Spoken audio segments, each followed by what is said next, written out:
আসলে সিলেকশন জায়গাটা সবসময় কঠিন। এটা যে কোনো লেভেল আন্ডার 16 বলি আর ন্যাশনাল টিম বলি, প্রতিটা জায়গায় কঠিন। 7 বছরের একটা প্লেয়ারের ম্যাচ সংখ্যা কিন্তু আরও অনেক বেশি হওয়ার কথা, সেখানে কিন্তু আফিফের ম্যাচ সংখ্যাটিকে আসলেই ততটা। সো এইসব বিচার বিশ্লেষণ করেই আমরা সিলেকশনটা করার চেষ্টা করি। করার কারণটা জেনে নিলে তারা আবার কামব্যাক করার রাস্তাটা চিনতে পারে খুব সহজেই বা বুঝতে পারে। সো সেই জিনিসটা এক্সপ্লেন করাটা আমি মনে করি যে খুবই জরুরি, এবং আমি সেটা করার চেষ্টাও করি। ডিফারেন্ট টিমের সঙ্গে যখনই একটা টুর্নামেন্ট খেলা হবে সেটা চ্যালেঞ্জিং এবং একটা এক্সপিরিয়েন্স। তো সেই জায়গা থেকে আমার মনে হয় খুবই ভালো একটা কম্পিটিশন হবে, এবং সেখান থেকে আমাদের প্লেয়াররা বেশ ভালো এক্সপিরিয়েন্স গেদার করবে। যেহেতু এটা ডেভেলপমেন্ট প্রোগ্রাম বা ডেভেলপমেন্ট প্রসেস, সেই জায়গা থেকে ডেভেলপমেন্টের পার্ট হিসেবে তারা যাচ্ছে, এবং তারা ন্যাশনাল টিমে রিপ্রেজেন্ট করার মতো অ্যাবিলিটি রাখে বলেই তারা এখানে এসেছে বা এখানে যাচ্ছে। সো আশা করছি যে অবশ্যই তারা বাংলাদেশ টিমেও রিপ্রেজেন্ট করবে ইনশাল্লাহ।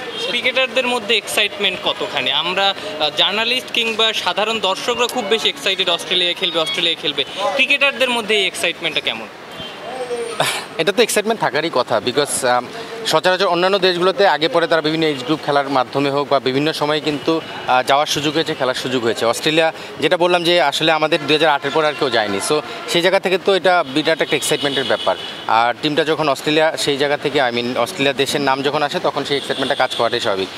আমার একটা ছোট্ট এক্সপিরিয়েন্স রয়েছে 2003-এ আমি যখন টেস্ট খেলতে গিয়েছিলাম, তারপরে আর টেস্ট খেলা হয়নি। সো সেই এক্সপিরিয়েন্সটা আমরাও খুব এক্সাইটেড ছিলাম যে অস্ট্রেলিয়ার সঙ্গে খেলবো।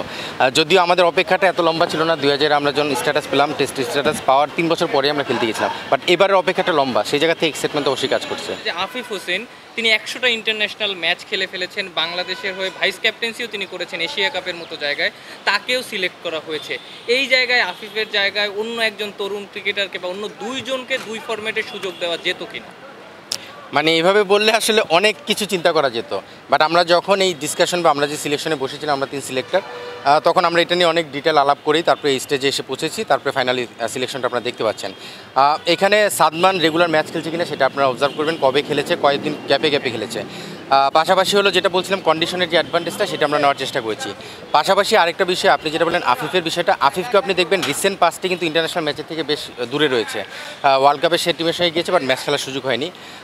তারপরে যদি আপনি দেখেন আফিফের কেরিয়ারটাও যদি দেখি, কতদিন সে কন্টিনিউ ম্যাচ খেলে গিয়েছে, সংখ্যাটা হয়তো অনেক। আপনি 6 বছর 7 বছর ইন্টারন্যাশনাল খেললেও আপনি 7 বছরের একটা প্লেয়ারের ম্যাচ সংখ্যা কিন্তু আরও অনেক বেশি হওয়ার কথা, সেখানে কিন্তু আফিফের ম্যাচ সংখ্যাটিকে আসলেই ততটা। সো এইসব বিচার বিশ্লেষণ করেই আমরা সিলেকশনটা করার চেষ্টা করি। কিন্তু আমি শুধু T20 মিন করিনি, আমি ইন্টারন্যাশনাল ক্রিকেট মিন করেছি। যেমন এখানে কিন্তু সে ওয়ানডে ক্যাপ্টেন আমাদের, সে ওয়ানডে খেলছে, T20 খেলছে। এখানে ওয়ানডের প্ল্যানের মধ্যেও সে রয়েছে, T20 প্ল্যানের মধ্যে রয়েছে। T20 আপনি যেটা বললেন সেটাই বলে দিচ্ছে, T20 সিলেকশনের ক্ষেত্রে আমরা আফিফকে চিন্তা করতেই পারি। 61টা ম্যাচ খেলার পরে কেন সে দলের বাইরে, এই জায়গাটা মনে হয় সেই জায়গায় নিজেদেরকে আবার প্রমাণ করার সুযোগ। তো সব জায়গা থেকে চিন্তা করলে আমার মনে হয় যে আফিফও সেই জায়গাটা নিজেকে প্রমাণ করবে।